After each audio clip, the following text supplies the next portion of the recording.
12 বছরের পিয়াসাকে রেখে পিয়াসার মা পারভিন পালিয়ে গেল বাড়ির লজিং মাস্টার সাদিক আলীর সাথে। সাদিক আলী পিয়াসার ছোট ফুফু মালিহার টিচার। 2 মাস পরে মালিহার সাথে বিয়ে হওয়ার কথা, অথচ দুপুর থেকে মাস্টারও গায়ে পারভিনও গায়ে। পিয়াসা কাঁদতে কাঁদতে দাদির কাছে গেল। ঘুম থেকে উঠেছে অনেকক্ষণ হলো, কিন্তু মাকে দেখে না। সবার কথা পিয়াসা বুঝতে পারছে না। জমিরন বিবি পিয়াসার গালে থাপ্পড় দিয়ে বললেন, খানকি মাগির মাইয়া, মর গিয়া তুই। তোর মা বেশ্যা তোরে আমার গাড়ে রাইখা কেন গেছে? পিয়াসা এই গালিগালাজের অর্থ জানে না। যদি জানতো তাহলে হয়তো আবারও দাদিকে গিয়ে জড়িয়ে ধরতো না। মার খেয়েও পিয়াসা আবারও গিয়ে দাদিকে জড়িয়ে ধরে। জমিরন এবার চুলের মুঠি ধরে পিয়াসাকে ছুঁড়ে মারে। চুলের কলের দুয়ারে পড়ে গিয়ে পিয়াসার কপাল কেটে রক্ত বের হতে থাকে। আর একবার যদি তোর এইখানে দেখছি ফিয়া, তাহলে খুব খারাপ হইবে। একেবারে নিয়া কুকুরের ঘরে রাইখা আমো, যদি আমার আর একবার ত্যাক্ত করস। পিয়াসা ধীর পায়ে উঠে দাঁড়ায়, তারপর পুকুর ঘাটে গিয়ে বসে। চারদিকে নীরবে সন্ধ্যা নেমে আসে, সেই সাথে অন্ধকার নেমে আসে পিয়াসার মনে। ছোট্ট বুকে বয়ের দুফুকানি পিয়াসার গা ছমছম করে ওঠে। পুকুরে পিয়াসার ভীষণ ভয় পায়। বাড়ির উঠানে কুকুরগুলো তার ছানাপোনা নিয়ে ঘুরে বেড়ায়। পিয়াসা তখন আত্মা শুকিয়ে যায়। দাদি সবসময় বুলুকে খাবার দেয়। দাদিকেও পিয়াসা ভয় পায়। সবসময় দেখে কিছু হলে দাদি গিয়ে মায়ের চুলের মুঠি ধরে। তবুও আজকে কেন দাদির কাছে গেল পিয়াসা? পুকুরের উত্তর দিকে ঘন জঙ্গল। পিয়াসা উঠে জঙ্গলের দিকে যায়। অভিমানে বুকের ভেতর কেমন দম বন্ধ হয়ে আছে। দাদি অযথা মায়ের উপর রাগ করেছে। মা তাকে রেখে কোথাও যাবে না, এটা জানি পিয়াসা। মা ছাড়া আর পিয়াসাকে কেউ আদর করে না, বাবাও না। সেখানে মা কখনোই পিয়াসাকে এভাবে রেখে যাবে না। চোখের পানি মুছে পিয়াসা পেয়ারা গাছের পাশ দিয়ে যাওয়ার সময় থমকে দাঁড়ায়। গাছের পাশেই একটা ময়লা ফেলার গর্ত। যত নোংরা ময়লা সব কিছুই এখানে এনে ফেলা হয়। উৎকট দুর্গন্ধ আসে এই গর্ত থেকে সবসময়। শুকনো পাতার উপর দিয়ে খসখস শব্দ তুলে একটা সাপকে এদিক ওদিক ঘুরে বেড়াতে দেখে পিয়াসার বুক ধড়ফড় করে ওঠে। আতঙ্কিত হয়ে পিয়াসা গাছে উঠে বসে। এই পৃথিবীতে সাপ আর কুকুর, এই দুইটা জিনিসে পিয়াসার ভীষণ ভয়। দুটোর ঢালের মধ্যে ফাঁক বসিয়ে পিয়াসা। চারদিকে কেমন নীরব নিস্তব্ধতা, যেন একটা ফোকা একটানা ডেকেই চলেছে। পিয়াসা কুকড়ে উঠে বয়। অন্ধকারে হিসের শব্দ শুনে পিয়াসার গলা শুকিয়ে যায়। সাপটা কি এখন এখানেই আছে? এত ভয় লাগছে কেন?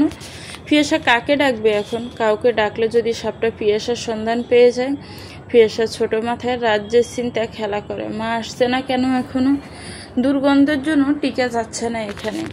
ভয়ে শক্ত করে পিয়াসা গাছের ডাল ধরে বসে রইল। একটু পরে দেখলো টর্চের আলো দেখা যাচ্ছে দূরে, ওদিকেই আসছে আলো। পিয়াসা তাকিয়ে থাকতে থাকতে দেখতে পেল বুলু আসছে সবার আগে। বুলুকে দেখে পিয়াসা জমে গেল। দাদি গজগজ করতে করতে আসছে। পিয়াসা একেবারে চুপ করে রইল। কোনো শব্দ করা যাবে না। দাদিকে পিয়াসা জানে, সত্যি যদি তাকে বুলুর সামনে ছেড়ে দেয়, বুলুকে যদি দাদি যা করতে বলে বুলু তাই করে সবসময়।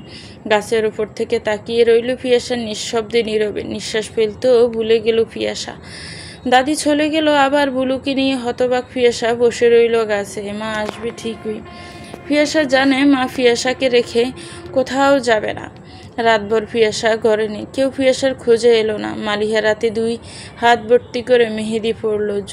জমিরন মেয়ের রং দেখে বিরক্ত হয়ে বললেন, এখনো সময় আছে, নিজের মন রে ঠিক করো। মালিহা ঠোঁট বাঁকিয়ে বলল, যাই, বড় আফাদের বাড়িতে গিয়ে দেখিয়ে আসে হাতের মেহেদি কেমন হয়েছে। জমিরন হতাশ হয়ে তাকান মালিহার দিকে। থাকেন, জীবন নিয়ে কি সব অন্যায় অপরাধ ধামাচাপা দেওয়া যায়? সত্যি কি পারবেন তিনি? দূরে দূরে বুকে পিয়াসা মায়ের জন্য অপেক্ষা করতে লাগলো। এতক্ষণে পিয়াসার মনে হলো মা কি সত্যি কোথাও চলে গেছে? না হলে এখনো কেন পিয়াসাকে ডাকছে না? মা যদি চলে যায় তাহলে পিয়াসা রাতে কাকে জড়িয়ে ধরে ঘুমাবে? মায়ের গন্ধ ছাড়া পিয়াসার ঘুম আসে না। ভাবতে ভাবতে দেখতে পেল ছোট ফুফু আসছে এদিকে, সাথে বুলুও আছে। পিয়াসা ফুফুকে ডাকতে গিয়েও ডাকলো না। পরক্ষণে দেখতে পেল ফুফু শুধু একা না, ছোট ফুফুর সাথে পিয়াসার বড় ফুফা কাদেরও আছে। দুজনে হাঁটতে হাঁটতে পেয়ারা গাছটির পাশে বাদাম গাছের নিচে এসে দাঁড়ায়। হুট করে কাদের মালিহাকে শক্ত করে জড়িয়ে ধরে চুমো খায়। মালিয়ার হাত থেকে হারিকেন পড়ে যায়। খিলখিল করে হেসে মালিয়া বলে, কি করতেছেন দুলাভাই? কি করতেছি তুই জানোস না? মালিয়া খিলখিল করে হাসে। ফিয়াসার বুক কাঁপে। ফুফুকে ব্যাট টাচ করছে। ফুফু কেন কিছু বলছে না? বুলুটাও এসে পেয়ারা গাছের নিচে দাঁড়িয়ে আছে। ফিয়াসার দুই চোখে পানি চলে আসে। মা তো বলেছে এরকম করে কেউ যদি টাচ করে তাহলে সে সব ব্যাট টাচ। ফুফু কেন চুপ করে দাঁড়িয়ে হাসছে? কাদের টান দিয়ে মালিহার গায়ের জামা খুলে নেয়। ফিয়াসা শক্ত করে গাছের ডাল ধরে বসে। তার এত কান্না পাচ্ছে কেন? ফুফুকে কেন দাদি ব্যাট টাচ শেখায়নি? ফুফু বুঝতে পারছে না কেন কিছু? ফিয়াসা কিভাবে কিছু করবে? বুলুর জন্য তো ফিয়াসা নিচে নামতে পারবে না। মুহূর্তে ফিয়াসার চোখের সামনে দুজন উলঙ্গ হয়ে যায়। ফিয়াসার বুকে কাঁপন ধরে। এক অনাকাঙ্ক্ষিত দৃশ্যের সাক্ষী হয় ফিয়াসা উপায় না পেয়ে চোখ বন্ধ করে বসে থাকে। ভয় করছে খুব তার। কিছুক্ষণ পর দুজনেই উঠে কাপড় পরে নেয়। কাদের মালিহার গাল টিপে বলল, আম্মা কিছু বলছে? আর তোর বইনের কাছে কিছু বলছে? আরে না দুলাভাই, আম্মা এই কাম জীবনেও করব না, আপাও কোনোদিন জানবো না। আম্মা সালাক মহিলা দুলাভাই, আপারে জানাইলে তো আপনার ঘর ভাঙব, সাথে আমারও বদনাম হইব। দুই মাইয়ার সর্বনাশ করার মতো বোকা আম্মা না। এখন আর ফিয়াসার মাও নাই ঘরে। আপনি নিশ্চিন্তে এসে নামগো বাড়ি। শালার বউ একটা মাল ছিল বুঝলি, একবার টেস্ট করে দেখার বড়ই স্বাদ ছিল আমার। কেমনে যে আমার শালা এরকম একটা ফুলের মধু না খাইয়ে বিদেশে থাকতেছে কে জানে। ওইখানে মনে হয় এরকম মধু পাওয়া যায়, তা না হইলে এত সাধু পুরুষ দুনিয়ায় নেই। মালিয়ার ঠোঁট বাঁকিয়ে বলল, শখ কত আপনার? ফিয়াসার মা এখন কই? মা আমারে কয় নাই আমি নাকি কথা ফেটে রাখতে পারি না। কাদের বলল কথা ফেটে রাখা লাগবো না, আমার পোলাপান ফেটে রাখতে পারলেই হইব। মালিহা কেমন খিলখিল করে হাসে। মালিয়ার হাসির ছন্দে ফিয়াসার বুকে কাঁপন ধরে। ফুফু কেন হাসছে ফিয়াসা জানে না। মা তাকে বলেছে এরকম ব্যাট টাচ করা মানুষকে পশুর মতো। পশু বলতে ফিয়াসা জানে হিংস্র কুকুর বুলুকে। বুলু একবার দাদির কথা মতো পাশের বাড়ির পলাশকে কামড়ে দিয়েছে। সেই থেকেই তো ফিয়াসা বুলুকে এত ভয় পায়। মা বলেছে সবসময় এদের থেকে দূরে থাকতে হবে। কিছুক্ষণ পর কাদের আর মালিহা দুজন দুদিকে চলে যায়। পিয়াসা একা বসে থাকে। সেই রাতেই পিয়াসা বুঝতে পারে মা আর আসবে না হয়তো। ছোট্ট এই জীবনে প্রথম পিয়াসা নির্গুম রাত কাটালো। কেউ পিয়াসার সন্ধান করেনি। পিয়াসাও এই এক রাতে অনেক বড় হয়ে গেছে। ভোরের আলোয় যখন পৃথিবী আলোকিত হয়ে উঠতে লাগলো, পাখিদের কিচিরমিচির শব্দে পুরো দুনিয়ার ঘুম ভাঙতে থাকে। আস্তে আস্তে পিয়াসা তখন গাছ থেকে নিচে নামে।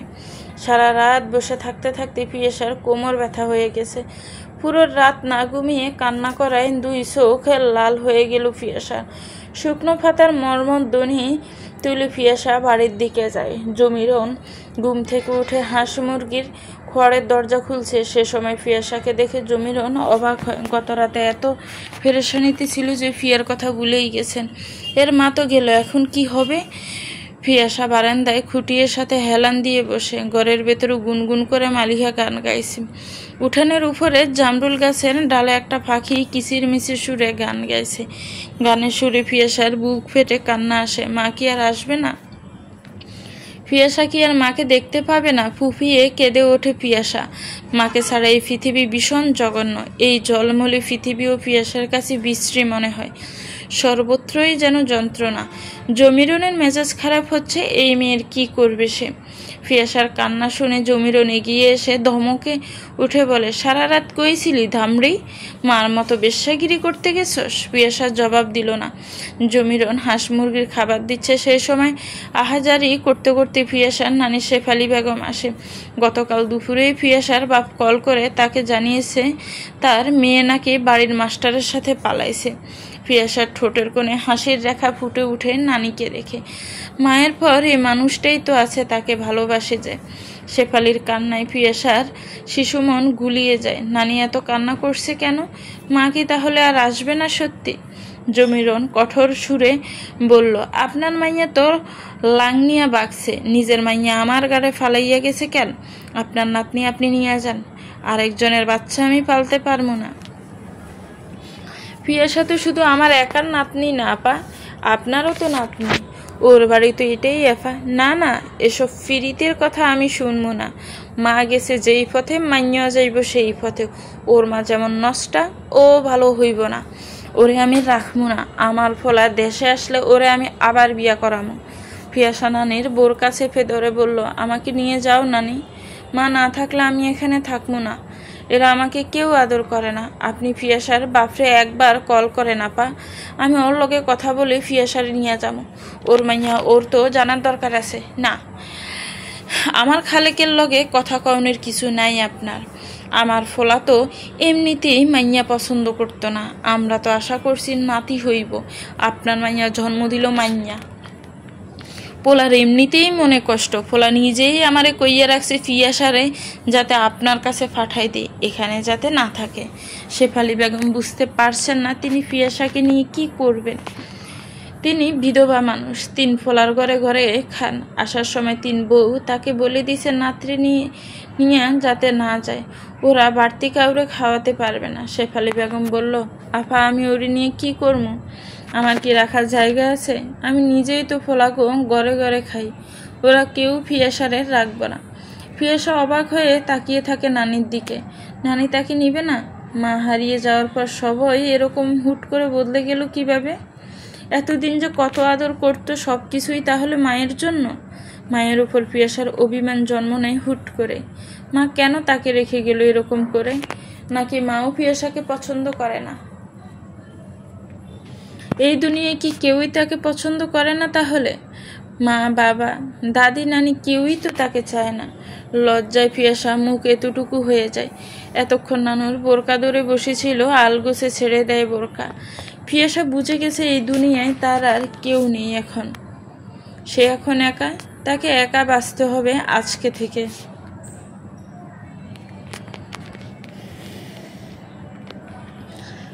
পিয়াসা নানির দিকে তাকায়। নানির ফর্সা মুখটা কেমন মা মা অনুভূতি দেয়। টুকটুকে লাল দুটো গাল। নানা বেঁচে থাকতে নানিকে কৈতুরি বলে ডাকতো তার রূপের জন্য। সবাই বলে পিয়াসা তার নানির মতো হয়েছে দেখতে। নানিও তো তাকে আদর করতে এই কথা বলে, অথচ আজকে মা চলে যেতেই কিনা সব আদর হাওয়াই মিঠাইয়ের মতো ফুরিয়ে গেল। আদর, ভালোবাসা, স্নেহ, মমতা সব কিছুই আকাশের বুকে ভেসে বেড়ানো তুলোর মতো মেঘ যেন চোখের পলকে হারিয়ে গেল পিয়াসার জীবন থেকে। পিয়াসা অবুঝ তবে বোকা না। বৈশাখের এই রৌদ্রস্থান দিনেও পিয়াসার জীবনে ধেয়ে আসা ঘূর্ণিঝড় সম্পর্কে টের পেয়ে যায় পিয়াসা। বুকেতে যে বিরহ শ্রাবণ, তার খোঁজ কেউ জানে না। কেউ জানে না ফুলের মতো কোমল প্রাণটা বয়ে আধখানা হয়ে আছে। সবাই ব্যস্ত, কে কার গাড়ে ফেলে নিশ্চিত হবে এই চিন্তায়। পিয়াসা দাদির বাচ্চা ওলা মুরগির দিকে তাকায়। কি সুন্দর করে তার সবগুলো বাচ্চাকে তার বুকের নিচে নিয়ে চুপটি করে বসে আছে কালো মুরগিটি। পিয়াসাকে এরকম আদরে মুড়ে রাখার মানুষ আর নেই। পিয়াসা নানির কাছ থেকে দূরে সরে যায়। এই পৃথিবীর সব মানুষ স্বার্থপর, প্রতারক। জন্মদাত্রী মা যেখানে তাকে ফেলে রেখে চলে যেতে পারলো নিজের সুখের সন্ধানে, সেখানে দাদি নানির আশা করা পিয়াসার জন্য অলিক কল্পনা। কাউকে চাই না আর পিয়াসার। কি জানি কিসের অভিমানে হুট করেই পিয়াসার সিদ্ধান্ত নিলে সে আর একটুও কাঁদবে না। বাকি জীবনে সে সব আঘাত সে হেসে যাবে। তাকে যখন আপন করে নেওয়ার মতো কেউ নেই, তখন সে নিজেই নিজেকে আপন করে নিবে। মাকে দেখতো সবসময় খুব সুন্দর করে সেজেগুজে থাকতো। বাবার সাথে মায়ের মনোমালিন্য পিয়াসা টের পেত। দাদি তো সবসময় কটাক্ষ করে বলতো, যার স্বামী তারা ভালোবাসে না সে আবার এরকম পুটানি করে চলে কার লাইগা। মা শান্ত সুরে জবাব দিত, আমি আমাকে ভালোবাসি আম্মা, আপনার ছেলের ভালোবাসা না পেলে নেই। তাই বলে কি আমি সেই দুঃখের সন্ন্যাসী হব? নিজেকে ভালোবাসা ভীষণ জরুরি এই দুনিয়ায় বাঁচতে হলে, ভালো থাকতে হলে। যে নিজেই নিজেকে ভালোবাসতে পারে না, অন্য কেউ তাকে আর কি ভালোবাসবে? নিজের প্রতি নিজের ভালোবাসা থাকলে এই দুনিয়ায় কেউ ভালো না বাসলেও আমার কোনো আফসোস নেই। পিয়াসা এসব বাড়ি বাড়ি কথার মানে বুঝতে পারতো না, অথচ কি অদ্ভুত, এক রাতেই পিয়াসা যেন বুঝে গেছে সব। এখন সে নিজেই নিজেকে রক্ষা করবে, নিজেই নিজেকে দেখে রাখবে। দাদি নানির তর্কাতর্কির মধ্যে পিয়াসা থমথমে সুরে বলল, আমি এখানেই থাকবো, কোথাও যাব না আমি।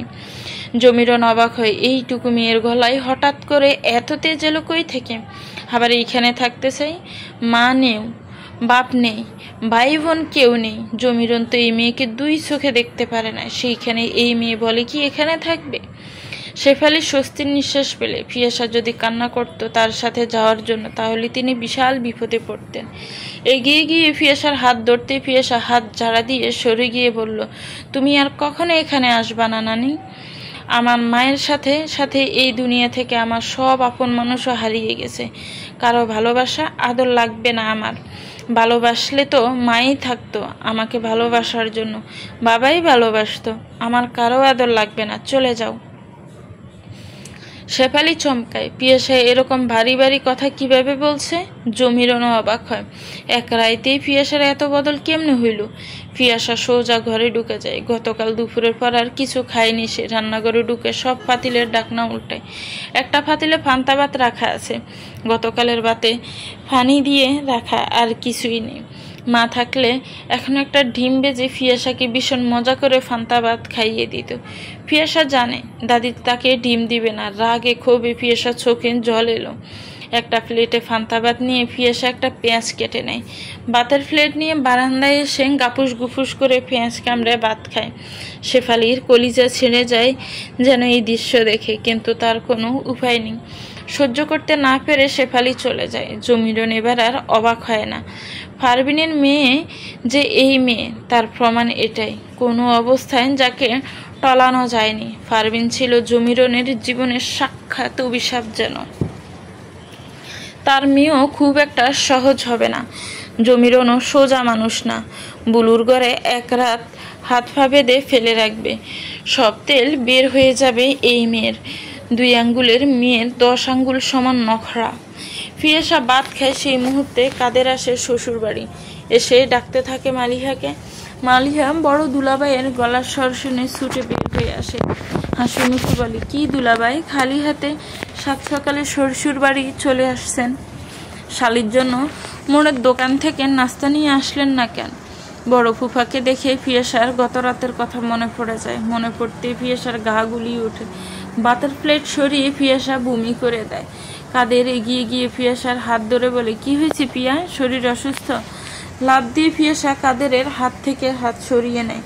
এই লোকটা খুব খারাপ লোক, এর থেকে দূরে থাকতে হবে। মা তো বলেছে যারা ব্যাড টাচ করে তাদের কাছে না যেতে। চিৎকার করে পিয়াসা বলে, আপনি আমাকে ধরবেন না, আপনি ব্যাড টাচ করেন আমি জানি।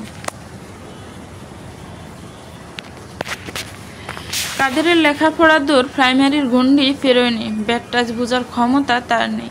তাই জিজ্ঞেস করলো, ও কি বলে এসব? মালিহা বিরক্ত হয়। ছোট ভাবির এই এক সমস্যা, মেয়েরে পাকনা বানিয়ে ফেলছে। এইটুকু মেয়ে কিভাবে ব্যাড টাচ চেনে? আর ওর তো কোনো কিছুই জানার কথা না। হয়তো বড় দুলাভাইয়ের হাত ধরায় ব্যথা পেয়েছে, তাই এই কথা বলছে। এসব ভাল ফাকনা কথা বলে বলে মালিহা এদের মা মেয়েকে পছন্দ করে না। আধুনিক মায়ের আধুনিক মেয়ে, মেয়েরে শুদ্ধ ভাষা শিখায়। এখন কথায় সব ডং মা মাইয়ার, বিরক্তিকর যত সব। দুলাভাইয়ের দিকে তাকিয়ে একগাল হেসে মালিহা বলল, ও ছোট মানুষ, আপনি দৌড়েছেন যে ব্যথা পাইছে সেটাই বলছে। পিয়াসা অবাক দৃষ্টিতে ফুফুর দিকে তাকায়। ফুফু ইচ্ছে করে ব্যাপারটা গোপন করছে। ফুফু কেন ফুফার সাথে এরকম মিষ্টি সুরে কথা বলছে? পিয়াসা বুঝতে পারে ছোট ফুফু কাউকে বলতে চায় না। মা বলেছে অনেক মেয়েই এই ব্যাপারে ভয় পায়। ভয় পেয়ে তারা কাউকে জানায় না। পিয়াসা যাতে কখনো ভয় না পায় এই ব্যাপারে। খারাপ লোকটার সংস্পর্শে যাতে না যায়, ভয় পাবে যে সে এই বাজে কাজ করে। পিয়াসা কি সবাইকে বলে দিবে? বলে দিলে যদি ছোট ফুফু রাগ করে? মালিহা এগিয়ে গিয়ে বলে, চলেন দুলাভাই, দোকান থেকে নাস্তা খেয়ে আসি, তারপর আপনাদের বাড়িতে যাব। জমিরন বলল, না এখন কোনোখানে যাবি না, ঘরে যা, আমি রুটি বানাই দিতেছি। কাদের বিগুলিতে হেসে বলল, আম্মা কেন নিষেধ করতেছেন? ও আমার শালি, আদা ঘরওয়ালি তো ও। আম্মা আসুক না আমার সাথে, অসুবিধা নাই তো। জমিরন কি বলবে বুঝতে পারছে না। উভয় সংকট তার। এক মেয়ের কুকীর্তি গোপন করতে গেলে অন্য মেয়ের প্রতি অন্যায় করা হবে, আবার লোক জানাজানি হলে নিজের মান সম্মান শেষ হবে। ছোট মেয়েকে বিয়ে দিবেন কিভাবে পরে? মাকে উপেক্ষা করে মালিহা বের হয়ে গেল। পিয়াসা ভাত খেয়ে নিজেদের রুমে গেল। গতকাল দুপুরের পর থেকে আর রুমে আসেনি পিয়াসা। মাকে ছাড়া এই রুমটা কখনো ভাবতে পারে না পিয়াসা। এই রুমের প্রতিটি ইঞ্চিতে ইঞ্চিতে মায়ের মমতা মিশে আছে। এই রুমের এই ফ্লোরটা মা দিনে 3 বার মুছতো। পিয়াসা ফ্লোর উপর হয়ে শুয়ে পড়ে মায়ের স্পর্শ পাওয়ার লোভে। 2 চোখ বুজে ওঠে পিয়াসা। ঠান্ডা ফ্লোরে শুয়ে আনমনে বলে, কেন চলে গেলে মা? আমার কাছে যে কেউ নেই এখন। তুমি তো জানতে তুমি ছাড়া কেউ আমাকে ভালোবাসে না। আমার কথা একটুও মনে পড়লো না মা? খানিকক্ষণ কান্না করে পিয়াসা উঠে দাঁড়ায়। স্কুলে যেতে হবে। পিয়াসা এবার 7-এ পড়ে। যদিও ক্লাস 7 ক্লাস শুরু হবে 10টা বাজে, এখন সবে মাত্র 8টা বাজে। তবুও পিয়াসা তৈরি হয়ে স্কুল ড্রেস পরে আজকে আগিয়ে গিয়ে বসে থাকবে স্কুলে। বাড়িতে তার ভীষণ যন্ত্রণা হচ্ছে, কিছুতেই থাকতে পারছে না পিয়াসা। এখনো বিশ্বাস হচ্ছে না মা তাকে ছেড়ে চলে গেছে, কিন্তু এটা তো মিথ্যা না।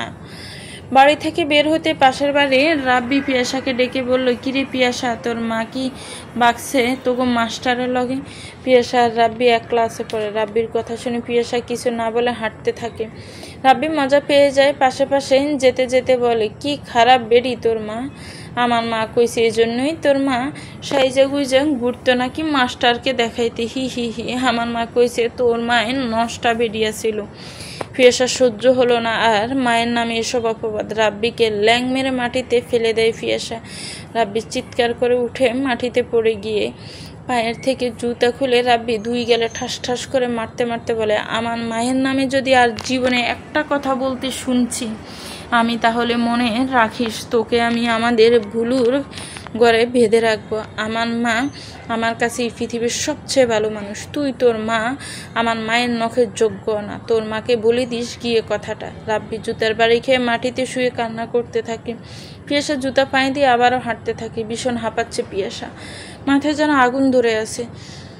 10 কদম এগিয়ে গিয়ে পিয়াসা আবারও পিছনে ফিরে তাকায়। রাব্বি এখনো মাটিতে শুয়ে কান্না করছে। পিয়াসা আবারও পেছনে আসে। রাব্বির মুখে এক দলা থুতু ছিটিয়ে দেয়। কৃষ্ণচূড়া গাছটার ডালে অসংখ্য পাখি বসে আছে। চিকন চিকন পাতার ফাঁক দিয়ে এক ফালি রোদ এসে পিয়াসার মুখে পড়লে। এখন টিফিন পিরিয়ড চলছে।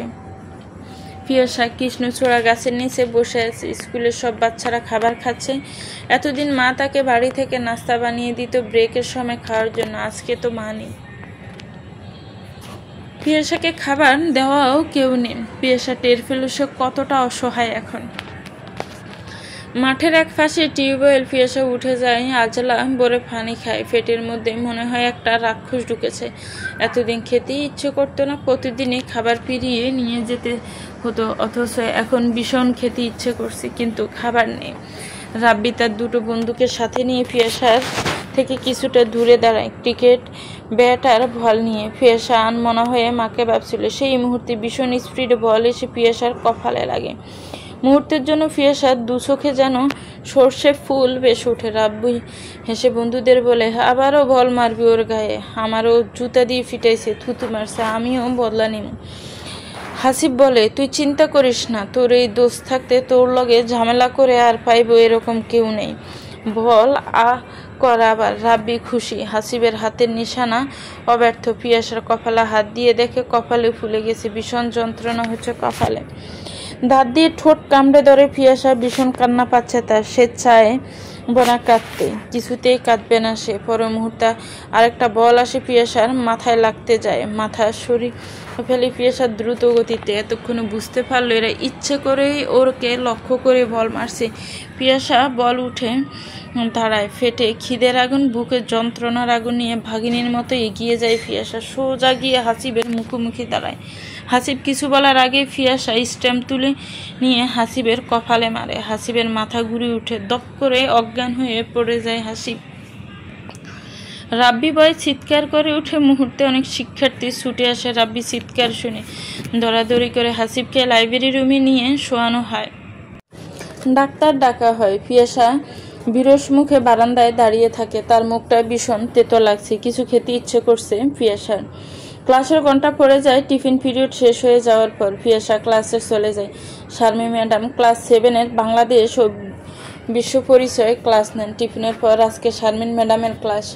শারমিন ম্যাডাম স্কুলের সবচেয়ে দজ্জালার কুটনি ম্যাডাম। ছেলে মেয়ের আড়ালে তাকে রিনা খান বলে ডাকে। শারমিন ম্যাডাম ক্লাসে এসে প্রথমেই পিয়াসাকে দাঁড় করালেন। পিয়াসা দাঁড়াতেই জিজ্ঞেস করলেন, কিরে স্কুলে আসছস কেন? মারপিট করতে আসছস? মাইয়া মানুষ হয়ে ফোলাটারে অজ্ঞান করে ফেললি। তুই তো কচি খুকি না, 12 বছরের মাইয়ারে আগের যুগে বিয়ে দিত। তোরও তো বিয়ের বয়স হয়ে গেছে। এরকম ডাঙ্কু মেয়ের এই স্কুলে জায়গা হবে না। ম্যাডামের কথা শুনে ক্লাসের সবাই হেসে উঠে। পিয়াসা চুপ করে রইল। শারমিন ম্যাডাম আবার বললেন, তোর মাকে বলবি আসতে আগামীকাল স্কুলে, তোরে টিসি দিয়ে দিব। পিয়াসা চোখ জ্বালা করে মায়ের কথা উঠতে। মা আসবে কোথা থেকে? রাব্বি উঠে দাঁড়িয়ে বলে, ম্যাডাম ওর মা তো নাই, ওদের বাড়ির মাস্টারের লগে ফালাই গেছে। এই কথা বলাতেও সকালে আমাকে ফিটাইছে ম্যাডাম, ওর পায়ে জুতা দিয়ে আমারে ফিটাইছে, আমার মুখে থুতুও দিছে, আবার হাসিবকেও এই জন্যই ফিটাইছে। পিয়াসা রাব্বির দিকে অগ্নিদৃষ্টিতে তাকায়। এই রাব্বিকে সে খুন করে ফেলবে, হারামির বাচ্চা। শারমিন ম্যাডাম অবাক হয়ে পিয়াসার দিকে তাকায়। পিয়াসার 2 চোখ জল জল করছে। চুপ কর বেটা, 2টা ফলা মিলে একটা মাইয়ার হাতে মায়ের খেলি, শরম করে না? আবার বিচার দেশ। পিয়াসা বস তুই। পিয়াসা বসে পড়ে। আজকে আর পড়ার মন বসে না পিয়াসার। ক্লাসের সবাই গুজগুজ ফুসফুস শুরু করে পিয়াসাকে নিয়ে। পড়ানোর ফাঁকে ফাঁকে শারমিন ম্যাডাম পিয়াসার দিকে তাকায়। মেয়েটা কেমন শান্ত হয়ে বসে আছে। স্কুল ছুটির পর পিয়াসা বাড়িতে যায়। জমিরন পিয়াসাকে আসতে দেখে ভীষণ বিরক্ত হয়। এই আপত্ত সহজে ঘাট থেকে নামবে বলে মনে হয় না। জমিরনের সাথে কথা না বলে পিয়াসা ঘরে যায়। তার খুব খিদে পেয়েছে। স্কুল ড্রেস চেঞ্জ করে পিয়াসা রান্না করে যায়। পাতিলে ভাত ছাড়া আর কোনো তরকারি নেই। পিয়াসা এসে দাদিকে জিজ্ঞেস করে, দাদি কিছু রান্না করেন নাই? আমি কি তোর লাগে রাঁধছি? তোর খাউনের চিন্তা আমি করমু কেন? ক আগে, তোর নানির লগে গেলি না কেন তুই? আমি পারমু না তোরে রাইন্দা খাওয়াইতে। ঠিক আছে। পিয়াসা ঘরে ঢুকে যায়। দাদি যখন তরকারি দিবে না তখন আর কি করার। জমিরন এক দৃষ্টিতে তাকায় পিয়াসার দিকে। এই মেয়ের তেজ তো কম না।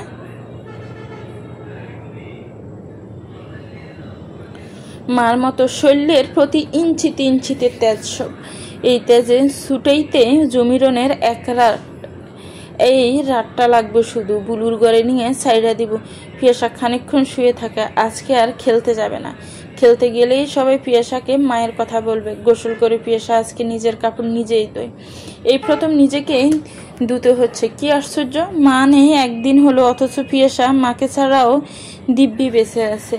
অথচ এতদিন তো ভাবতো মাকে ছাড়া বাঁচতে পারবে না সে। জীবন এরকম কেন? সবচেয়ে প্রিয় মানুষকে ছাড়াও বাঁচতে শিখিয়ে দেয়। মানুষ আসলে ঠিকই প্রিয় মানুষকে ছাড়া বাঁচে, শুধু মরে যায় ভেতরে থাকা সুখী মানুষটা। পিয়াসা রাতে পড়তে বসে। জমুরেন বাহিরে বসে আছে। মালিহাকে ডেকে বলল, বুলের ঘরে ঢুকা, পিয়াসার রুমে পাঠা। কি কও মা? মইরা যায় যদি? মরব না, আর মরলেও কি? কে লইব ওর খোঁজ? মা নাই, বাপ নাই, আর কে লইব? আমি এই মাইয়ারে আমার সামনে দেখতে চাই না। ওরে দেখলেই আমার ওর মার কথা মনে পড়ে যায়। মায়ের কথা মতো মালিহা বুলুকে ঘরে ঢুকিয়ে বলে পিয়াসাকে গিয়ে কামড়ায় আসতে। পিয়াসা বসে পড়েছিল। দরজার সামনে গেউ গেউ শব্দ শুনে পিয়াসা পেছনে তাকায়। বুলু দাঁড়িয়ে আছে। পিয়াসার গলা শুকিয়ে যায় ভয়ে। গেউ গেউ করতে করতে বুলু পিয়াসার দিকে যায়। পিয়াসা চিৎকার করে লাফিয়ে বিছানায় ওঠে। বুলুও লাফ দিয়ে বিছানায় উঠতে পিয়াসার লাফ দিয়ে নেমে ছুটে বের হয়ে যায় রুম থেকে। জমিরুম খিলখিল করে হাসতে হাসতে বলে, তোর রুমে আজ থাইকা বুলু থাকবো, এই ঘর তোর জায়গা নাই। আমার বাড়ি থেকে বাইর হওয়া যায়। পিয়াসা থম মেরে দাঁড়িয়ে থাকে। সত্যি কি দাদি তাকে তাড়িয়ে দিচ্ছে? বুলু ঘরের মেন দরজার সামনে দাঁড়িয়ে গেউ গেউ করে ওঠে আবার। পিয়াসার বুক ভারী ভারী লাগে। এই পৃথিবীতে তাহলে তার একা একটা থাকার জায়গাও রইল না। আর পিয়াসার অভিমান গাঢ় হয় মায়ের উপর। তারপর আস্তে আস্তে হেঁটে বের হয়ে যায় ঘর থেকে। আর আসবে না সে এই বাড়িতে, কোনো দিনও না। কোথায় যাবে পিয়াসা জানে না, শুধু জানে এখানে আর কখনো আসবে না সে। চারদিকে মায়াবী ছাদের আলোয় ভেসে যাচ্ছে সব। খুব জোরে বাতাস ছুটেছে হুট করে। এখন বৈশাখ মাস চলছে, হুটহাট ঝড় শুরু হয়। প্রচণ্ড ঝড়ের তাণ্ডবে গাছপালা সব যেন ভুতুড়ে নৃত্য শুরু করেছে। একজন আরেকজনের গায়ে হেলে পড়ছে। বাতাসের শো শো শব্দে পিয়াসার গলা শুকিয়ে আসছে। পিয়াসা বাড়ি থেকে বের হয়েছে, অনেকক্ষণ হলে উদ্দেশ্যহীন হাঁটছে সে। এর মধ্যে কত সময় পার হয়ে গেছে পিয়াসার জানা নেই। কোথায় এসেছে তাও জানে না। নিজের স্কুল পার হয়ে হাঁটতে হাঁটতে কোথায় যেন চলে এসেছে। এতক্ষণ ভয় করছিল, কিন্তু যেই জ্বর শুরু হয়েছে অমনি পিয়াসার গলা শুকিয়ে উঠেছে। কোথায় যাবে এখন এত রাতে? কাউকেই চেনে না পিয়াসা। একটা দোকানের সামনে বেঞ্চিতে বসলো পিয়াসা। খিদে পেট জ্বলছে। পিয়াসা বড় করে শ্বাস নিচ্ছে বসে বসে। সকালের পান্তা ভাত খাওয়ার পর এখন পর্যন্ত আর কিছু খাওয়া হয়নি। নিজেকে ভীষণ দুর্বল লাগছে। পেট চেপে ধরে কিছুক্ষণ বসে থাকে পিয়াসা। ঝড়ের বেগ আরো বাড়ছে। বাতাসের সাথে ধুলোকণা উড়ে আসছে। পিয়াসা উঠে দাঁড়ায়। এই ঝড়ের ভয়ে যদি সে বসে থাকে, তাহলে তার জীবনে যে ঝড় এসেছে তাকে মোকাবিলা করবে কিভাবে? একদিন সবাইকে জবাব দিবে, মাকে বাবাকে। পিয়াসা কখনোই ক্ষমা করবে না যারা নিজের জীবনে সুখ খুঁজতে গিয়ে পিয়াসাকে নিক্ষেপ করেছে আস্থা করে। যারা নিজে সুখে থাকার জন্য পিয়াসার কথা ভুলে গেছে, তাদের পিয়াসা কখনোই ক্ষমা করবে না। কিছুদূর যাওয়ার পর পিয়াসা একটা বাড়ির গেটের সামনে গিয়ে দাঁড়ায়। রাতটা এখানেই থাকবে, সকাল হলে যা না হয় অজানার উদ্দেশ্যে হাঁটতে থাকবে। ভাগ্য কোথায় নিয়ে তাকে থামায় দেখা যাক। গেটের সাথে হেলান দিয়ে বসতে পিয়াসা টের পায় সে কতটা ক্লান্ত। চোখ বন্ধ করতে ঘুমে তলিয়ে গেল। পিয়াসার সকাল শুরু হলো একরাশ বিস্ময় নিয়ে। চোখ খুলতে দেখে মুখের উপর শারমিন ম্যাডাম ঝুঁকে আছেন। পিয়াসার চোখ কসলায়। শারমিন ম্যাডাম এখানে আসবে কোথা থেকে?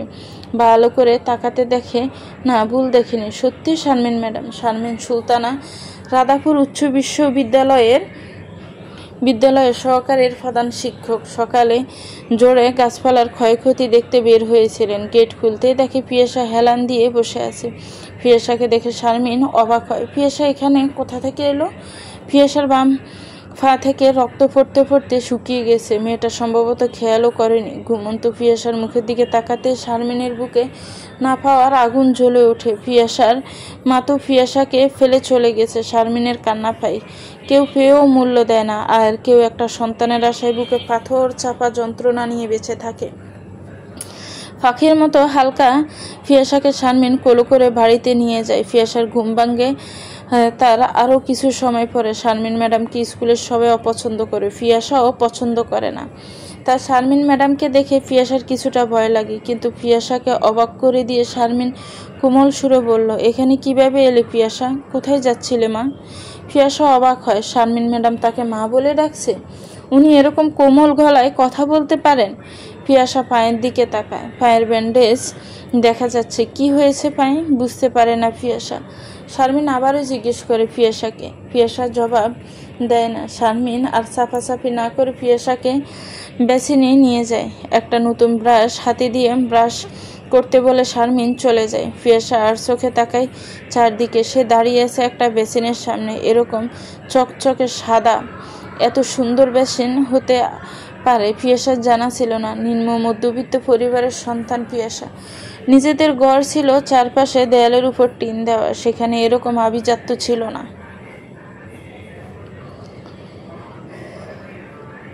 শারমিন ম্যাডামের কোমল সুর পিয়াসার কানে বাজছে। ম্যাডাম এত সুন্দর করে কথা বলতে পারে? কেমন আশ্চর্য লাগছে ব্যাপারটা পিয়াসার কাছে। দাঁত ব্রাশ করে পিয়াসা বেসিনের সামনে দাঁড়িয়ে থাকে। কি করবে এখন? ম্যাডাম তো নেই, এই সুযোগে পালিয়ে যাবে?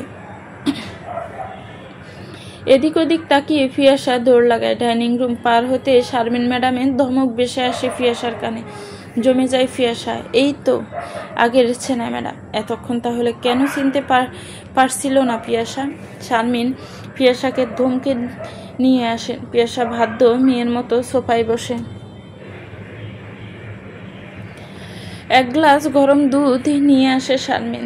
দুধ দেখে পিয়াসার খিদের কথা মনে পড়ে যায়। শারমিন বলল, নে দুধটা খেয়ে নে। তোকে এত ক্লান্ত লাগছে কেন?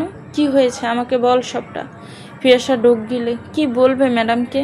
ম্যাডাম চোখ রাঙিয়ে জিজ্ঞেস করলেন, কিরে কথা বলছিস না কেন? বল কি হয়েছে?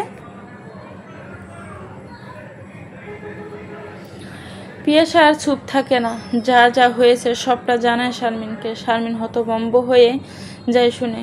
আনোয়ার চৌধুরী মর্নিং ওয়াক করে ফিরেন, দেখেন পিয়াসা বসে শারমিনের সাথে কথা বলছে। পিয়াসার পাশে বসে হেসে জিজ্ঞেস করলেন, হ্যালো পিয়াসা, কেমন আছো এখন? পিয়াসা তাকিয়ে থাকে, জবাব না দিয়ে। আনোয়ার হোসেন বলল, আমাকে চিনতে পারোনি তাই না? আমি তোমার ম্যাডামের হাজবেন্ড। পিয়াসা মাথা নামিয়ে বলল, ভালো আছি। দেখে তো তা মনে হচ্ছে না মা। জানো না, বোধ হয় আমি একজন পেডিয়াট্রিশিয়ান, মানে শিশু বিশেষজ্ঞ। পিয়াসা চুপ করে থাকে। শারমিন ভীষণ উত্তেজিত হয়ে যায়। স্বামীর দিকে তাকিয়ে বলল, তুমি জানো না চৌধুরী, এই মেয়েটার উপর দিয়ে এই দুদিন কি ঝড় গিয়েছে। এই মেয়েটা আমার স্টুডেন্ট। ওর মা সম্ভবত সংসার জীবনে সুখী হতে না ফিরে অন্য কারো কাছে চলে গেছেন। ওর বাবা ওকে পছন্দ করে না, ও মেয়ে বলে। ওর দাদি ওকে বাড়ি থেকে বের করে দিয়েছে গত রাতে। মেয়েটা হাঁটতে হাঁটতে এখানে চলে এসেছে। তুমি ভাবতে পারছো? ও একটা 12 বছরের শিশু। এই বাচ্চার সাথে ওর দাদি কিভাবে এই অন্যায় করতে পারে? পিয়াসা মুচকি হেসে বলল, দাদির কোনো দোষ নেই ম্যাডাম। আমি আসলে সবার কাছে এখন ঝামেলা। মা তো চলে গেছেন, বাবাও আমাকে পছন্দ করেন না, নানিও চায় না আমাকে নিতে, দাদিও আমাকে পালতে চায় না। আমি সবার জন্য ঝামেলার হয়ে গেছি এখন। শারমিন কেঁদে ওঠে স্বামীকে ধরে। আনোয়ার স্ত্রীকে শান্ত করে বলে, তুমি অস্থির হইও না শারমিন, সব কিছুর সলিউশন আছে। আল্লাহ আমাদের একটা সন্তান দেয়নি, অথচ ওরা সন্তান পেয়েও ছুঁড়ে ফেলে দিয়েছে। ওকে আমি কোথাও যেতে দিব না। আল্লাহ ওকে আমার কাছে পাঠিয়েছে, তাই হবে শারমিন। আমরা আইনগত ব্যবস্থা নিয়ে পিয়াসাকে আমাদের মেয়ে করে আনব। ও আমাদের মেয়ে হয়ে বড় হবে। শারমিন চোখ মুছে পিয়াসার দিকে তাকিয়ে বলল, তুই আমার মেয়ে হবি পিয়াসা, আমার মেয়ে। আমার কোনো সন্তান নেই, তোরও বাবা মা নেই, তুই আমার সন্তান হবি মা। আমাকে মা বলে ডাকবি। পিয়াসা কি বলবে বুঝতে পারছে না।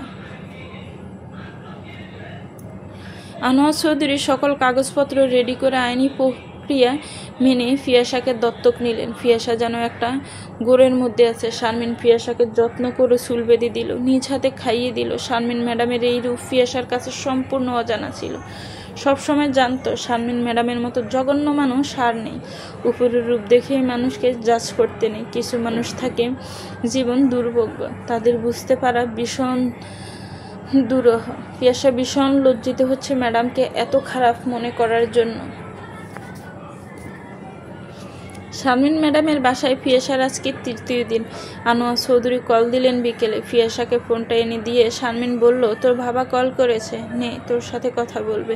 পিয়াসার দুই চোখ ভিজে উঠতে চায়। বহু কষ্টে পিয়াসা নিজেকে সামলায়। সে তো প্রতিজ্ঞা করেছে কাঁদবে না, তাই চোখে জল আসতে দিল না। কিন্তু মনটা কেমন পুড়তে লাগলো। তার আসল বাবা কখনোই কল করে তার সাথে কথা বলতে চায়নি। পিয়াসার জন্মের পর আর তিনি দেশেই আসেনি। পিয়াসা জানে না বাবার মুখটা দেখতে কেমন হয়, বাবার আদর কেমন হয় পিয়াসা জানে না। তাই আজ আনোয়ার চৌধুরী তার সাথে কথা বলতে চাওয়ায় পিয়াসার কেমন যেন লাগলো। পিয়াসা এখনো ওদেরকে বাবা মা বলে ডাকতে পারছে না। কেন জানি তার জিভে আটকে যায়, জড়তার জন্য বলতে পারে না। কিন্তু এবার পিয়াসা নিজের মনকে দমকায়। জন্ম দিলেই কি বাবা মা হওয়া যায়? তাহলে কেন বাবা তাকে মানতে পারছে না? কেন মা নিজের সুখের সন্ধানে পালিয়ে গেল তাকে রেখে? কাঁপা কাঁপা গলায় পিয়াসা বলল, হ্যালো বাবা। মুহূর্তে আনোয়ার চৌধুরীর দুই চোখ ভিজে ওঠে। বিবাহিত জীবনের 22 বছর অতিবাহিত হয়ে গেছে তার। বাবা ডাক শোনার সৌভাগ্য তার হয়নি। না তার কোনো সমস্যা আছে, না শারমিনের। চেন্নাই, মুম্বাই, সিঙ্গাপুর, থাইল্যান্ড, সর্বশেষে আমেরিকা, কোথায় যাননি চিকিৎসা করতে। যেখানেই গেছেন সবখানেই রিপোর্ট পজিটিভ আসে। আল্লাহ যেদিন চাইবেন সেদিনই হবে, এইটুকু বলেছে সবখানে সব ডাক্তার। আত্মীয় স্বজন সবার সাথে সম্পর্ক ত্যাগ করেছেন তিনি। এরপর সবাই তাকে আর শারমিনকে আত করে বলতে এক মুহূর্তও ভাবত না। নিজের জন্য তার কষ্ট যতটা না, তার চাইতে 1000 গুণ বেশি হইতো শারমিনের জন্য। 22 বছর পর তাকে কেউ বাবা বলে ডাকলো। আনোয়ার চৌধুরী কলিজা যেন শতগুণ বড় হয়ে গেল। নিজেকে মনে হতে লাগলো এই পৃথিবীর সবচেয়ে সুখী মানুষ। তার একটা মেয়ে আছে এখন, তাকে বাবা বলে ডাকার মতো একটা মানুষ আছে। এর চেয়ে আনন্দের আর কি হতে পারে? আকুল গলায় আনোয়ার চৌধুরী বললেন, মা গো, আবার আমাকে বাবা বলো না মা। পিয়াসা একদমে বলতে লাগলো, বাবা বাবা বাবা বাবা বাবা। আনোয়ার চৌধুরী বললেন, আমি বাসায় আসছি মা, এক্ষুনি আমি আমার মায়ের কাছে চলে এসেছি। শারমিনের 2 চোখ টলমল করছে। এত সুখ আগে তো পাননি। বুকের ভেতর খুশির জোয়ার এসে সে যেন এই পৃথিবীতে এত বেশি সুন্দর লাগছে কেন আজ। নিজেকে মনে হচ্ছে পরিপূর্ণ একেবারে। 15 মিনিট পর আনোয়ার চৌধুরী এসে হাজির। পিয়াসা সোফায় বসে পেয়ারা খাচ্ছে। আনোয়ার চৌধুরী এগিয়ে এসে মেয়ের পায়ের সামনে লুটিয়ে বসে বললেন, আমাকে আবার একটু বাবা বলে ডাক মা। পিয়াসা হেসে বলল, বাবা বাবা বাবা বাবা বাবা বাবা বাবা। আনোয়ার চৌধুরী মেয়েকে জড়িয়ে ধরেন। তার 2 চোখের অশ্রু জোয়ার এসেছে। মেয়ের কপালে চুমু খেয়ে বললেন, তুই আমার মা, আমার মেয়ে না, শুধু আমার মাও তুই। তুই তোর এই মা বাবাকে ছেড়ে কখনো যাস না মা। আল্লাহ নিজে তোকে আমাদের জন্য পাঠিয়েছেন। শেষ নিঃশ্বাসটা যাতে আমরা তোর কোলে ত্যাগ করতে পারি। তুই সেই পর্যন্ত আমাদের মেয়ে হয়ে থাকিস। পিয়াসা বলল, বাবা আমি এর আগে কখনো মন ভরে বাবা বলে ডাকতে পারিনি। আমি মেয়ে বলে আমাকে বাবা বলো ডাকার অনুমতি দেওয়া হয়নি। তুমি আমার মাথার উপর বটগাছের ছায়া হয়ে থেকো বাবা। আমিও প্রমাণ করে দিব বাবা, মায়ের ভালোবাসা আর সাপোর্ট থাকলে মেয়েরাও ছেলেদের থেকে কম যায় না। যারা আমাকে ছেড়ে গেছে তাদের কথা আমি এই জীবনে আর দ্বিতীয়বার ভাবতে চাই না। তোমরা আমার বাবা মা, আজীবন তোমরাই আমার থাকবে। শারমিন আসলে মুখে দিয়ে কাঁদছে। সৃষ্টিকর্তা বুঝি এই মেয়েটাকে তার জন্যই পাঠাবেন বলেই তাকে সন্তান দেননি। এই যে আজকে সে মাতৃত্বের স্বাদ পাচ্ছে। সন্তান বাবা মা বলে ডাকলে বুঝি এরকমই স্বর্গীয় আনন্দ হয়। আনোয়ার চৌধুরী বললেন, চলো শারমিন, মেয়েকে নিয়ে আজকে একটু বের হই, মেয়েটাকে ঘুরিয়ে আনি। পিয়াসাকে নিয়ে বাবা মা বের হলেন। প্রথমে শিশু পার্ক যাওয়া হলো। পিয়াসা অবাক হয়ে দেখছে এত এত রাইডস থাকতে পারে, পিয়াসার জানা ছিল না। বাবা মায়ের সাথে পিয়াসা অনেক রাইডসে উঠে। নাগরদোলায় উঠার পর পিয়াসা ভীষণ ভয় পায়। নাগরদোলায় একেবারে উপরে উঠার ভয়ে পিয়াসা বাবাকে শক্ত করে জড়িয়ে ধরে। আনোয়ার চৌধুরী মেয়ের হাত ধরে বলল, বাবা পাশে আছে মা। জীবনের সব জ্বর জঞ্জা, সব আপোষ অ্যান্ড ডাউনে এই পৃথিবীর কেউ না থাকলে বাবা তোমার পাশে থাকবে মা। তুমি যখনই ভয় পাবে বাবাকে স্মরণ করো। যেখানেই থাকি বাবা ঠিক তোমার কাছে হাজির হব। তুমি এখন বাবা মায়ের ফার্স্ট প্রায়োরিটি। পিয়াসা বাবার গলা জড়িয়ে ধরে বসে। শারমিন আর চোখে তাকিয়ে স্বামীর উচ্ছ্বাস দেখতে থাকে। এই মানুষটার ভেতর যে সন্তানের জন্য এত মায়া ভালোবাসা লুকিয়েছিল শারমিন কখনোই টের পায়নি। সবসময় সন্তানের কথা উঠলে নির্লিপ্ত থাকতো, অথচ আজ মেয়েকে পেয়ে তার বাদ ভাঙ্গা আনন্দ দেখে শারমিনের মনটা ঠান্ডা হয়ে যায়। দুজন মিলে শপিং কমপ্লেক্সে আসে মেয়ের জন্য কেনাকাটা করতে। পিয়াসা তাকিয়ে দেখতে থাকে, বাবা শুধু প্যাক করছে এসব। কতগুলো কিনবে বাবা? এত জামা দিয়ে পিয়াসা কি করবে? শারমিন হাসে মুচকি মুচকি। রাতে রেস্টুরেন্টে খাবার খেয়ে আজ 3 জন মিলে। পিয়াসা জানে না এত আদর ওর ভাগ্যে লিখেছিল। আল্লাহ চাইলে সব কিছু পারেন। জমিরন ঘরের সামনে সিঁড়িতে বসে আছে। মালিহা ঘরে নেই। সন্ধ্যায় বের হয়েছে, এখনো ফেরেননি। জমিরন ভয় পায় শেষ পর্যন্ত কি রক্ষা পাবেন তিনি। সাবিহা এলো ছুটতে ছুটতে, চিৎকার করে মাকে ডেকে বলল, মা মালিহা কই? জমিরন গলা শুকিয়ে যায়। সাবিহা মালিহার কথা জিজ্ঞেস করছে কেন? কিছু জানতে পারলো নাকি? মালিহার খোঁজ করস কেন? কি হয়েছে? ওরা তো সন্ধ্যাবেলায় যাইতে বলছি আমাগো বাড়িতে। আপনাগো জামাই কইল তিনি নিজেই এসে মালিহারে নিয়ে যাইবেন। এখন দেখেন না রাইতের 8টা বাজে, এখনো ঘরে আসেন নাই তিনি। জমিরনের গলা শুকিয়ে কাঠ হয়ে যায়। আল্লাহ, তার কোন পরীক্ষা নিচ্ছেন? কি বলবেন এবার? সাবিহার যদি সন্দেহ হয়, মালিহা তো তার কোনো কথা শুনছে না, কিছুতেই তাকে মানাতে পারে না জমিরন।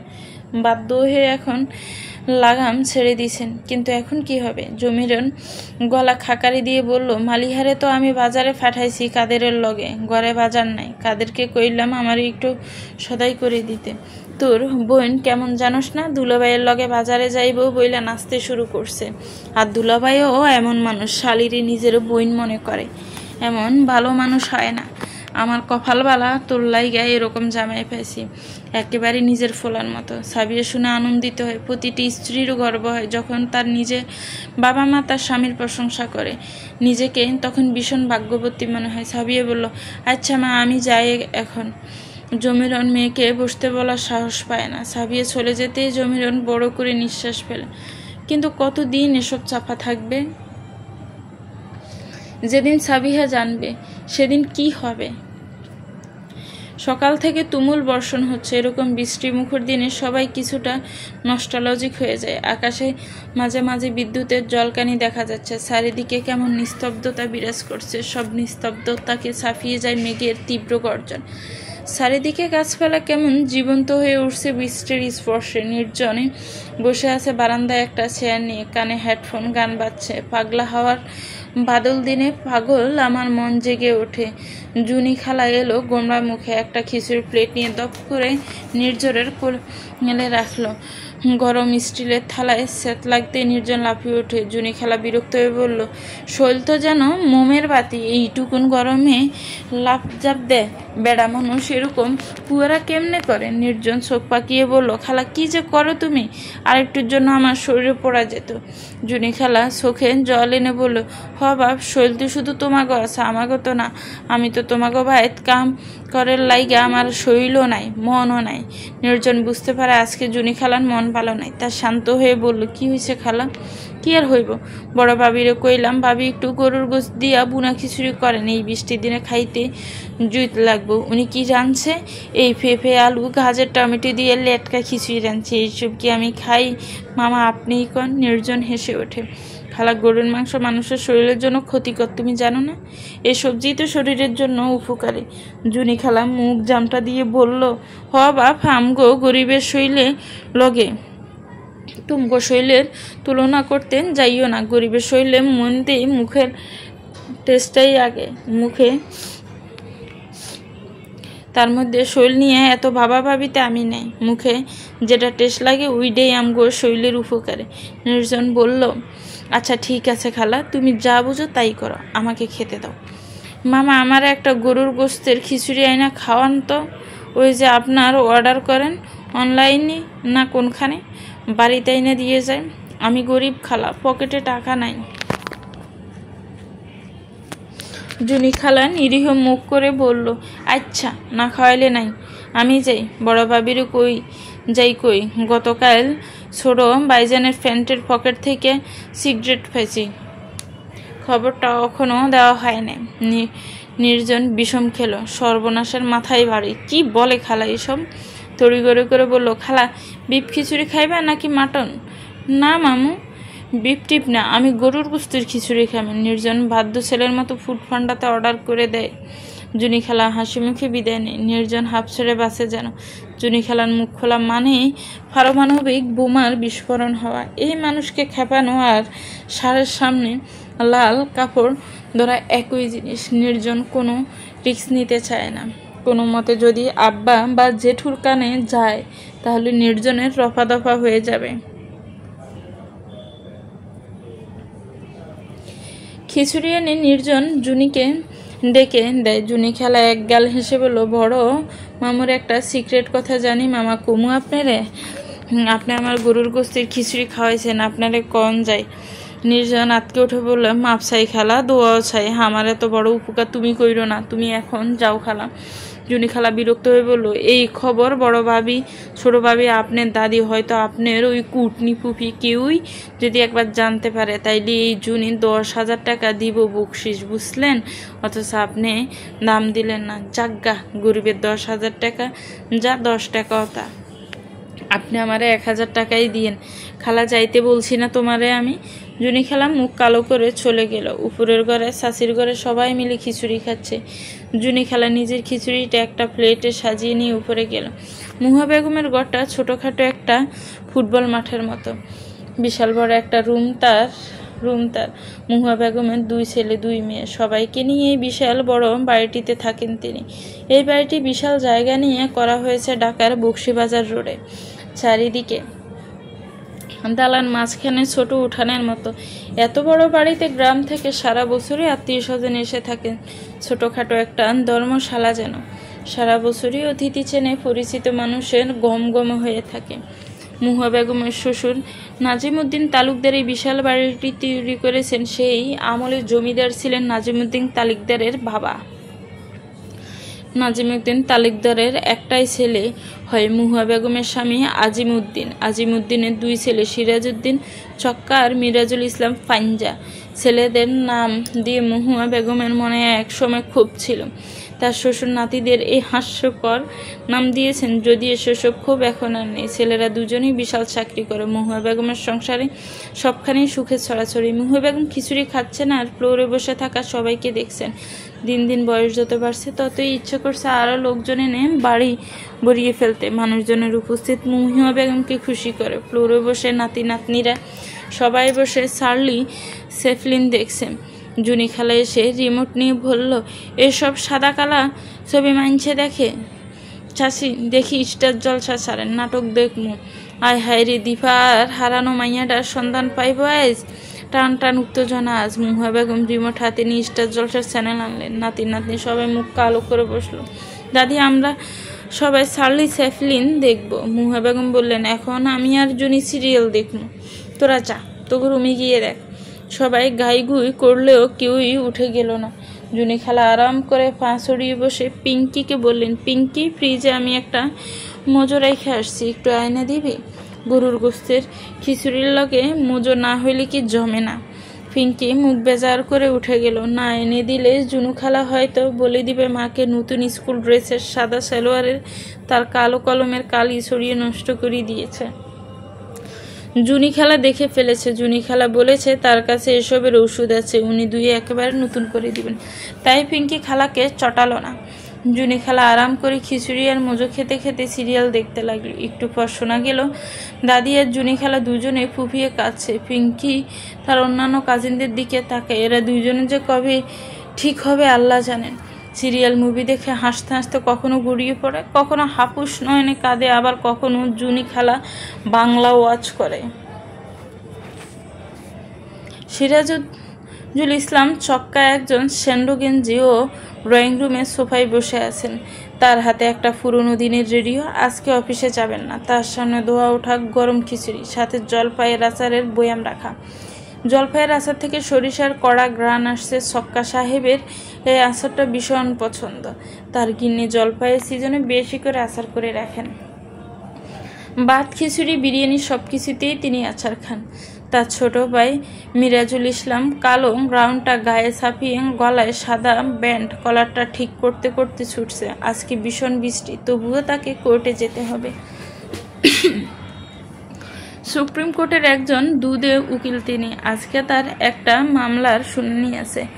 বড় ভাইকে আয়েশ করে বসে থাকতে দেখে পাঞ্জা বলল, দিন তোমরি ভাইজান, কেমন আরাম করে দিন কাটাও। শাল আর ওকালতি না পড়া তোমার লাইন ধরলেই ভালো হইতো। সচিব হইতে পারতাম যদি তোমার মতো। উৎফুল্ল হয়ে সিরাজুল ইসলাম বললেন, তা মন্দ বলিসনি। খেয়েছিস? না ভাই, খাওয়ার আর সময় কই। রাতে কেস স্টাডি করতে করতে 3টে বেজে গেছে। বৃষ্টিতে ঘুমটা এত ভালো হলো যে উঠে দেখে অনেক দেরি হয়ে গেছে। এখন বের হতে হবে। আরাম করে খাওয়া আমার কপালে নাই। আচ্ছা যা, সাবধানে যাস। ছোট ভাই বের হয়ে যেতে সিরাজ সাহেব মোবাইল হাতে নেন। ফেসবুক স্ক্রল করতে করতে একটা ভিডিও আসে সামনে। একজন পেডিয়াট্রিশিয়ানের একটা শর্ট ভিডিও সামনে আছে। সিরাজ সাহেব উত্তেজিত হয়ে ওঠেন। আনোয়ার, স্কুল লাইফের বন্ধু আনোয়ার। 15 বছর আগে শেষবার দেখা হয়েছিল। এরপর এক প্রকার ভুলেই গেছেন। আজকে হঠাৎ আনোয়ারের ভিডিও সামনে আসতে সিরাজুল ইসলাম পুরনো স্মৃতির রাজ্যে হারিয়ে গেলেন। বড় মেয়ে বৈশাখীর জন্মের পর 3 বছর পর্যন্ত ওর সম্পূর্ণ চিকিৎসা আনোয়ার করেছিল, সম্পূর্ণ ফ্রিতে। কোনোদিন তিনি ভিজিট দিতে পারেননি। উল্টো আনোয়ারের গালাগাল শুনতেন টাকার কথা আসলে। এরপর আনোয়ার স্থায়ীভাবে গ্রামে চলে গেল আর যোগাযোগও হারিয়ে গেল। আজ বহু বছর পর আনোয়ারকে দেখে সিরাজুল ইসলাম নিজের স্ত্রী রজনীকে ডাকলেন। রজনী রান্নাঘরে দুপুরের রান্না বসিয়েছে। প্রায় 20-25 জন মানুষের জন্য রান্না করতে হচ্ছে। বাড়ি নাকি হোটেল রজনী ভেবে পায় না। সিরাজুল ইসলামের 2 মেয়ে বৈশাখী, বর্ষা আর 1 ছেলে আষাঢ়। তার ভাই মিরাজুল ইসলামের আবার 2 ছেলে 2 মেয়ে। নির্জন নীরব। রিঙ্কি পিঙ্কি, বড় ননদ শিরিন আর ছোট ননদ তারিন। তারিন থাকে স্বামীর সাথে অস্ট্রেলিয়ায়, কিন্তু শিরিন নিজের 3 মেয়ে নীরা, মীরা, মিনিকে নিয়ে এখানেই থাকে। শিরিনের স্বামী রবিউল থাকে দুবাই। নিজের ছেলে মেয়ে, দেবর, ননদের সবাই মিলে সদস্য সংখ্যা জুনিকে নিয়ে 17-18 জন। এর মধ্যে আবার গ্রাম থেকে আসা অতিথি আছেন 4 জন। বাড়ির কেয়ারটেকার আছে। রজনীর মাথায় আগুন জ্বলছে, যেন একান্নবর্তী পরিবারের ঠেলায় পড়ে নিজের জীবন কেটে গেল রান্নাঘরে হাঁড়ি পাতিলের সাথে যুদ্ধ করে। চট্টগ্রাম বিশ্ববিদ্যালয় থেকে মাস্টার্স পাস করা রজনীগন্ধার জীবন কিনে একটা একান্নবর্তী পরিবারের রান্না বান্নার কাজে আটকে গেল। অথচ রজনী ম্যাথে অনার্স মাস্টার্স শেষ করেছিল।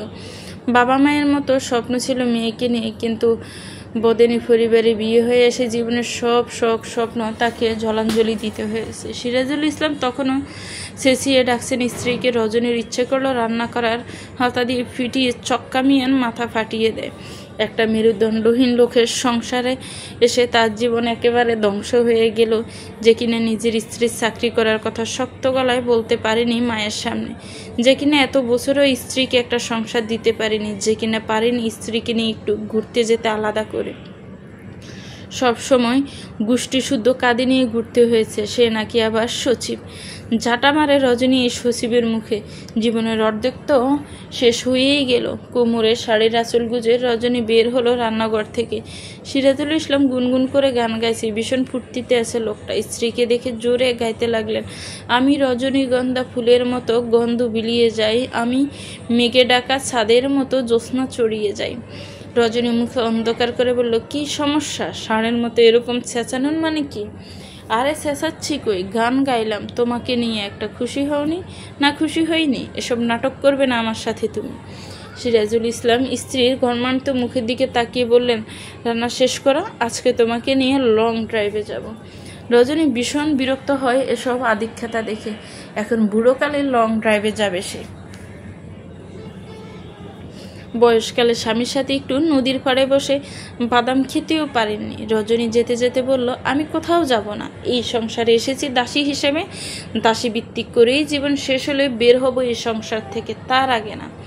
স্ত্রীর অভিমান অভিযোগ সবই সিরাজ সাহেব বুঝেন, কিন্তু স্ত্রীর কথা মতো আলাদা সংসার করার মতো মানুষ তিনি না। তবুও স্ত্রীকে চটালেন না।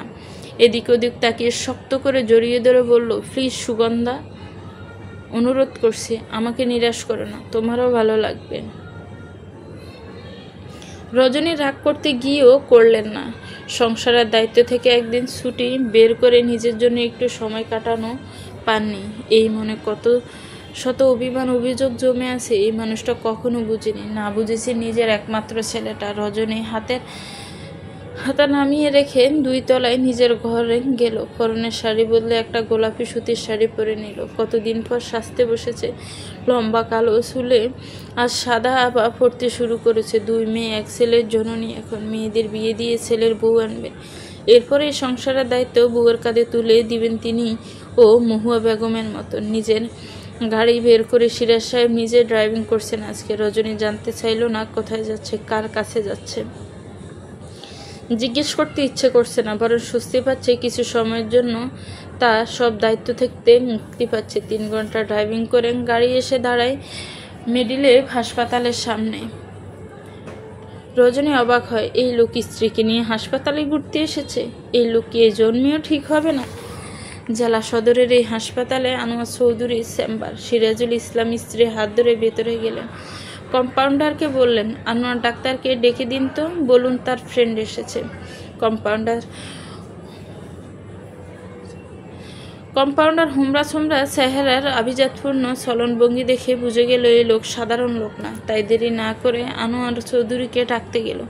আনোয়ার চৌধুরী গলায় স্টোপ ঝুলিয়ে বাহিরে বের হলেন। তারপর চক্কাকে দেখে ভীষণ হতবাক হলেন। ছুটে এসে জড়িয়ে ধরেন বন্ধুকে। 15 বছর পর দেখা হয়ে একে অন্যের প্রতি টান কমেনি। রজনী নিজেও ভীষণ খুশি হলো। তার মানে শারমিনের সাথে দেখা হবে। শারমিন তার বান্ধবী ছিল। আনোয়ার চৌধুরী আর দেরি না করে বন্ধু পত্নীকে বাড়ির পথ ধরলেন। এর মধ্যে কল করে শারমিনকে টুক করে ইনফর্ম করে দিলেন এ যেন এক মিলন মেলা। শারমিন রজনীকে শক্ত করে জড়িয়ে ধরে রাখলো। দুই বান্ধবী একে অন্যের গলা জড়িয়ে ধরে আকুল নয়নে কাঁদতে লাগলো। পিয়াসাকে কাঁদতে দেখে ব্যস্ত হয়ে এগিয়ে আসে শারমিন চোখ মুছে বান্ধবীকে বলেন, আমার একমাত্র মেয়ে চৌধুরী পিয়াসা বিনতে আনোয়ার, আর এ আমার বান্ধবী রে মা, তোর খালামণি হবে। রজনী ভালো করে পিয়াসাকে পর্যবেক্ষণ করে, তারপর বুকে জড়িয়ে ধরে বললেন, কেমন আছো মা? পিয়াসা কোমল গলায় বলল, আলহামদুলিল্লাহ ভালো আছে, আপনি ভালো আছেন খালামণি? আলহামদুলিল্লাহ খুব ভালো। তো ভিউয়ার্স, গল্পটা কেমন হয়েছে একটি কমেন্টস করে জানাবেন। গল্পটার পরবর্তী পার্ট খুব শীঘ্রই দিব। গল্পটার পরবর্তী পার্ট চাচ্ছেন কিনা তাহলে অবশ্যই কমেন্ট করে জানাবেন। ভালো থাকবেন, সুস্থ থাকবেন, আমার চ্যানেলের সাথেই থাকবেন, আর আমার চ্যানেলকে সাবস্ক্রাইব করবেন। যারা অলরেডি সাবস্ক্রাইব করে রেখেছেন তাদেরকে অনেক অনেক ধন্যবাদ। আমার চ্যানেলের সাথেই থাকবেন, প্রতিদিন নতুন নতুন গল্প পাবেন ইনশাআল্লাহ। আল্লাহ হাফিজ, আসসালামু আলাইকুম।